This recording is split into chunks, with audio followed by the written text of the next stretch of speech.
Tony Stinkin' Ramos. Here we are coming to the end of this compound combine camp. What do you think so far? I think it's awesome how they put this on. You know, it's a great opportunity for these kids to get in front of a lot of college coaches and different opportunities.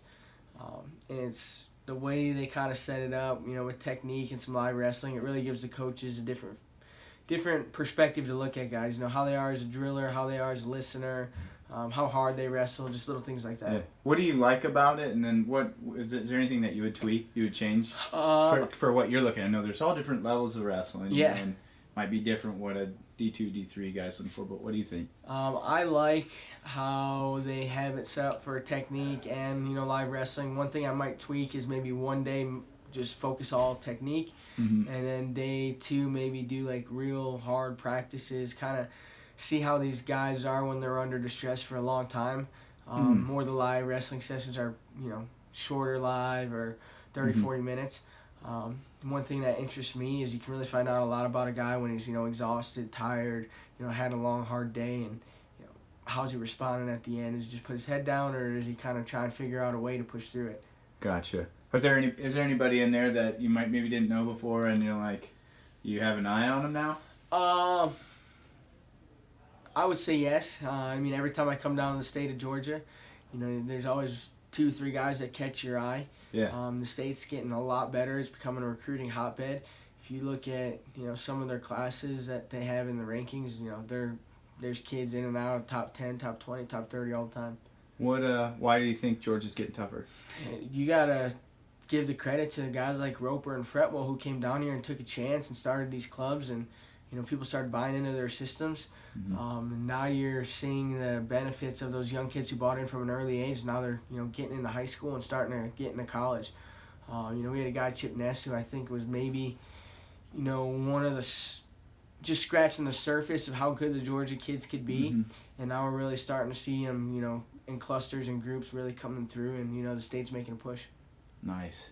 How's it, so you'll be going in your 2nd or 3rd season? 4th. 4th? Get out of here. That's not true. Yeah, 2 years volunteer, 1 year assistant, and now going into year 4. And as fully, you know, just focusing on coaching. Full-time coaching now. How's it from day one to now, you know? How's it evolved, and how do you feel out there?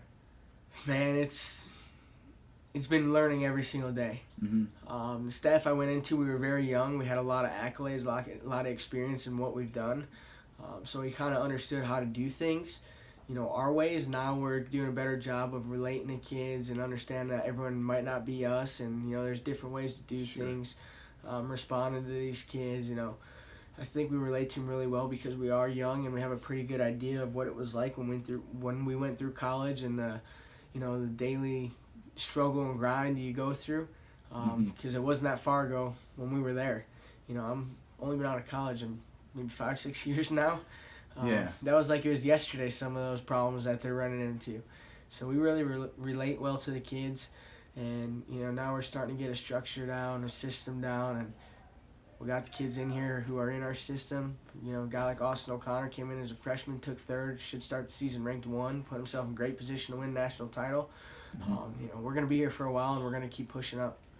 Is it different? I mean, you're out of Iowa, and Coleman, you guys are out of 2 powerhouse programs that maybe push the pace more. Yeah. I don't even know how to describe it, but yeah. Maybe that's changing, but maybe getting different recruits than a UNC right now. Do you go into practice there like you would have at Iowa, or Coleman would at Oklahoma State, and run things the same way? I think we go into practice, you know, how we would do it at UNC. Gotcha. And the unique thing that we offer a lot of these kids is, like you said, this is Iowa and Oklahoma State coming together. Yeah, it's weird. And now you got Tar Heel style wrestling. Yeah. It's 2 programs you never think would work together. And I know a lot of people have always said, hey, I would love to see, you know, an Iowa guy go to an Oklahoma State and work with John and see what he could help him with, or an Oklahoma State guy go to Tom and see what he can help him with. You got it. Those are the UNC wrestlers. Have you guys figured some cool stuff out, like working together? I feel like that's kind of cutting edge. Or? The first year when we got there, we figured out a lot of cool stuff. And I wouldn't really say cool stuff cutting edge like technique, but really how similar the styles are. but the different ways we get to the end result. So give me an example. Maybe like a single leg. Mm-hmm. The end result or the position we want to get to, once we're in on the leg is the same, but how we get there is completely different. I go from an inside tie, Coleman goes from an outside tie. Mm-hmm. But in the end, it's the same result. It's the same single leg shot. It's the same position. And, he sees it different. I see it from my inside tie, and a guy can't beat me if he's got outside control. He sees it from an outside control. A guy can't beat me if he's inside on me. That's interesting. So we can really relate to any type of style with these kids. And we teach them both ways, and I think, that's why they're comfortable no matter where they're at, and that's when you're starting to see that Tar Heel style of wrestling. Is it fun? It's super fun. Going digging into that stuff. Yeah. Well, I think when I first got there, Coleman was picking my brain a lot. Different things of how Iowa might have trained, and I was asking questions how Oklahoma State trained, and that was more so when we were kind of in the experimental phase. I think now we've kind of narrowed it down to our system and the way we're doing things, and we're not so, I wouldn't say shooting from the hip, but experimenting with things. It's getting better. But still every day, we're learning different things. Recruiting-wise is changing all the time. Techniques changing all the time. Kids are changing all the time. So you got to adapt, adapt to survive. How are the kids different today than when you went through? Oh, man, I don't know if they're different today than when I went through. I think the system or the culture that maybe, I was around, Iowa style, it was wrestling. Yeah, you were like the start of the club. The club scene isn't a whole lot before that. Not really, but even more so, when you look at the college guys, the guys that went to Iowa went there for wrestling. The area I'm in, the guys that are coming here are also coming here for a great education. And the one thing I will say that's changed with a lot of these top recruits is, a lot of them are also looking for a great education. It's not just all about wrestling team anymore. And we're a great fit as a program for that, but my coaching style maybe has to adapt a little bit from when I used to be so set on you got to be around 24/7 wrestling. Summer you got to be here 24/7 wrestling. It's changed a little. It's all right. I get it. You need some time. You need this internship. You need that. Because it's gonna help you in the future. But we also got to find a way to make sure you're also focusing on wrestling, getting better at wrestling. Gotcha. So, how do things change for you as a coach now with your competition, your career over as a competitor? I would say the only thing that's changing is the guys are going to see a lot more of me. Oh, yeah. There were times when I wouldn't say they didn't see a lot of me, but, I had to use my time for myself. I used my time maybe to, to train, to sauna, to recover, to do something like that. Those times are now going to be spent for the guys, in the room. I'll have more time where I can just come in and, hey, you want to go over some technique? I'm here. I don't have to say, hey man, if you want to come in, we can work out. But this week I gotta focus on me. I think recruiting wise, I'll be able to go out more, get in front of these guys, be on the road, do things like this a lot more. Maybe start coaching some cadet and junior teams. Really put my coaching name out there. So that's what I'm excited about, and I think where a lot of my time and energy is going to be spent. There you feel good? I feel great. Excited. I know a lot of people have a lot of regret when they're done with their career. And I don't know if that's just kind of the people I was around or the culture I was around. The gold standard was win or die, basically. You're gold or that's it. And that's always going to be my standard, but that doesn't mean you don't love the process or have a lot of respect for, the things you did do, even though you might have not have succeeded at to the highest in the sport. I'm happy. I've done everything in the sport. Made world teams. I've won national titles. I've won state titles. I've wrestled at the highest you can. The only thing I never did was make an Olympic team, and I got no regrets about it. I'm not gonna sit here. It's not gonna eat at me. It's not gonna, keep me awake at night. I always talk about Cars 3 because my kids watch Cars 3, but I feel like that movie, for maybe the last year or two was every emotion and every feeling that I had. Everything, Lightning McQueen might have been going through was how I felt. And gotta watch it now. And the one thing that really hits close to home to me is, when he goes in and he's meeting with his old trainer. And he's like, yeah, he had this wreck, he had a bad career, he was always angry. He goes, no, you don't understand. The happiest he ever was when he was training you. And these guys that I'm training, that's what I live for now. And it makes me so happy seeing these guys succeed in the past few years, seeing a guy like Troy Howman go from nothing to a freaking Cinderella story, or a guy like Chip Ness, who everyone always was doubting him, coming out and having these great NCAA tournament runs, and Corey Daniel, who, he never got on the stand, but the growth I seen him make as a person and, some of the life changes he made, those are what wakes me up every day and makes me go to work, and, what I'm happy and I'm excited about. It's changed a little for me. That moment that you knew you were going to, and I understand it was over time, right? But yeah, it was over time. In your head, you knew, all right, if this happens or I'm done, or, all right, this is going to be it. What was that feeling like? Relief. I mean, a lot of people, it's hard to explain, why there was so much relief. And it's not, I don't think it was because, it was just over and it was done. And I think for me it was relief because I was happy.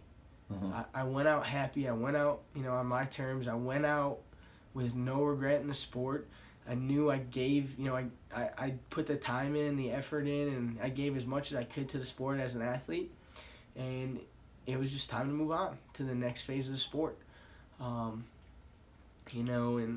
as soon as that match ended, the whistle blew.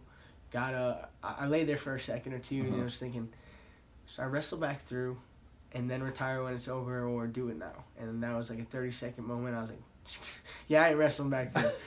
It's time now. Took the shoes off, shook Nico's hand, and as soon as I walked off the mat, Troy gave me a hug, Coleman gave me a hug, my brother gave me a hug, and my brother was just freaking out, bawling. Never seen a dude cry like that before. And I just looked at him, what are you so... Be happy. I'm happy. Enjoy the journey that we've done for 25 years, Don't be sad about it, that it's over. And I went up, I saw my wife, and I thought she was going to be a wreck, but she was freaking happy too. She was excited, and I think she was happy and excited because she saw how content or how, happy I was about it, and that I was okay with the decision.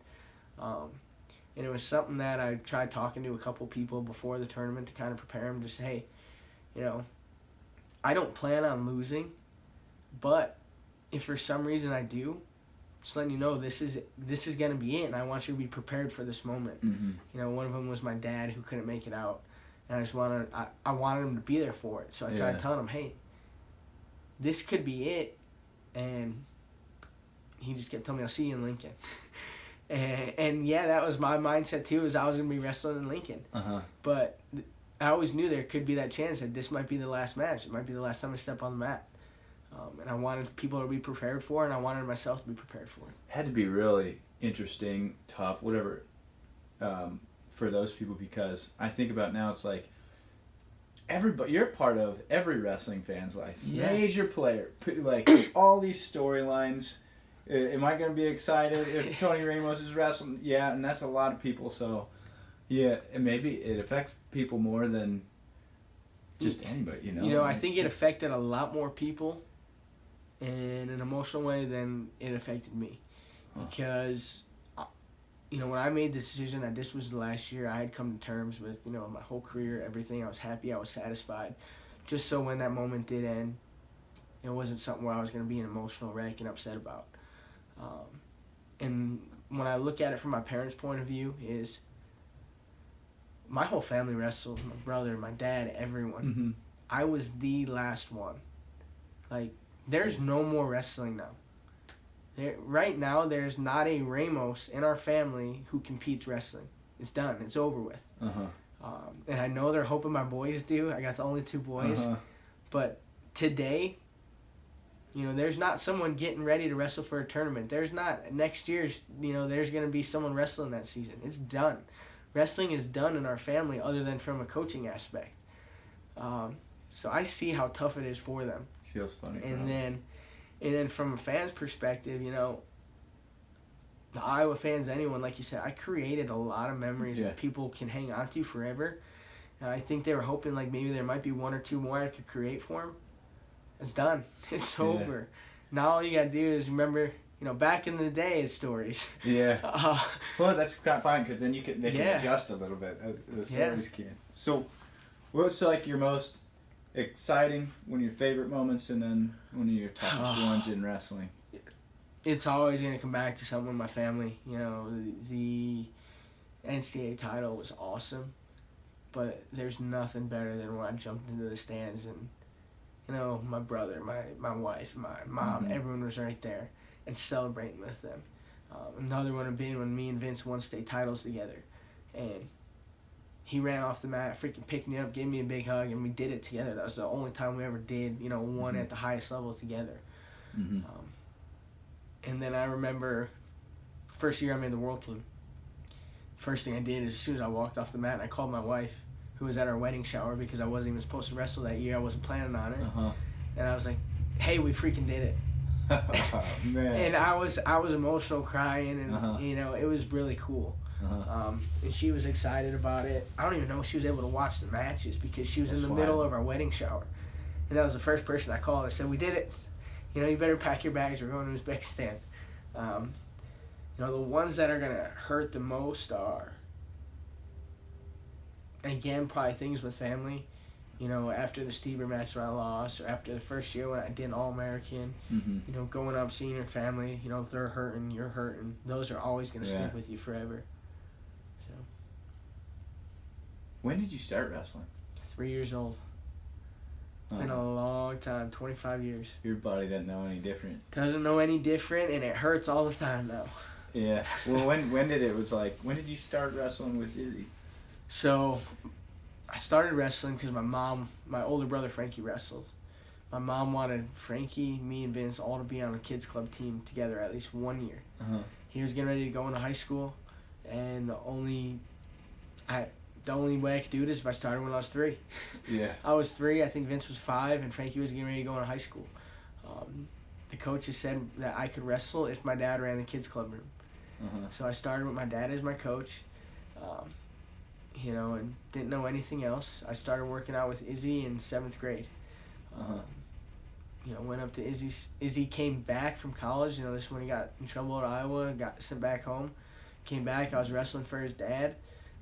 I knew Izzy my whole life. He wrestled with my brother Frankie. We knew how good he was. He was an Illinois legend. You know, everyone wanted to be him.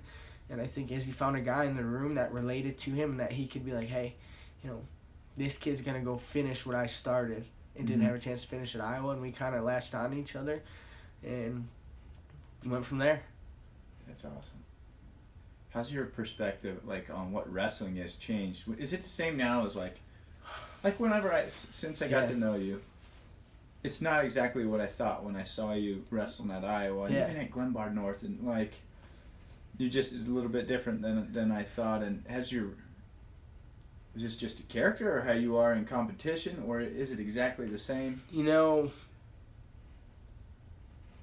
I'm always the same person, and when I get competitive, you're always going to see that edge because that's how I compete. I compete with a chip on my shoulder, and that's always kind of what, you know, drove me. I was a guy who liked to prove people wrong when they said that I couldn't do things. And, you know, a lot of my whole career I was told I couldn't do things because I might have not been the best wrestler, but I'll tell you right now, I was one of the freaking toughest. And I was one of the hardest working.